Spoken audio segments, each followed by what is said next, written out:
Chicken খাবো। Chicken খাবে? আমার পুচকু সোনা খেতে চেয়েছে চিকেন।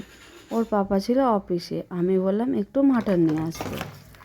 যেই বলা সেই কাজ, অফিস থেকে আসার পথে কিছুটা মাংস নিয়ে এসেছে।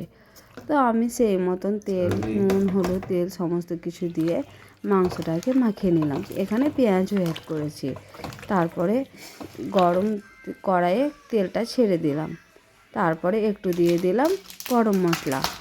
গরম মশলা দেওয়ার পরে তেলটা ভালো করে ফুটিয়ে নিয়ে এর মধ্যে ছেড়ে দিলাম মাংস। তো আমি আলাদা করে পেঁয়াজ কিছু ভাজিনি। এখানে একটা ছোট্ট কথা, আমার পুচকু সোনা চিকেনকেও চিকেন বলে আর মাটনকেও চিকেন বলে। বাচ্চা মানুষ তো কিছু বোঝে না। তো আমি ভালো করে রান্না করে নিচ্ছি।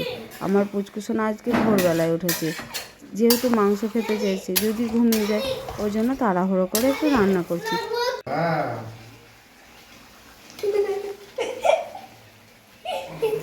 Okay, don't. তা রান্নাটা আমার হয়ে গেছে। তো পুচকুর জন্য তুলে নিয়ে লঙ্কা দিয়ে কিছুটা ঘি অ্যাড করে দিলাম। তারপরে ভালো করে নেড়ে চেড়ে দিলাম। তারপরে বসে গেলাম পুচকু সোনাকে খাওয়াতে। এখানে পুচকু সোনার পাপাও বসেছিল খেতে। দেখো পুচকু সোনার পাপা আর পুচকু সোনা কি বলে। Oh, সেই স্বাদ। সেই স্বাদ।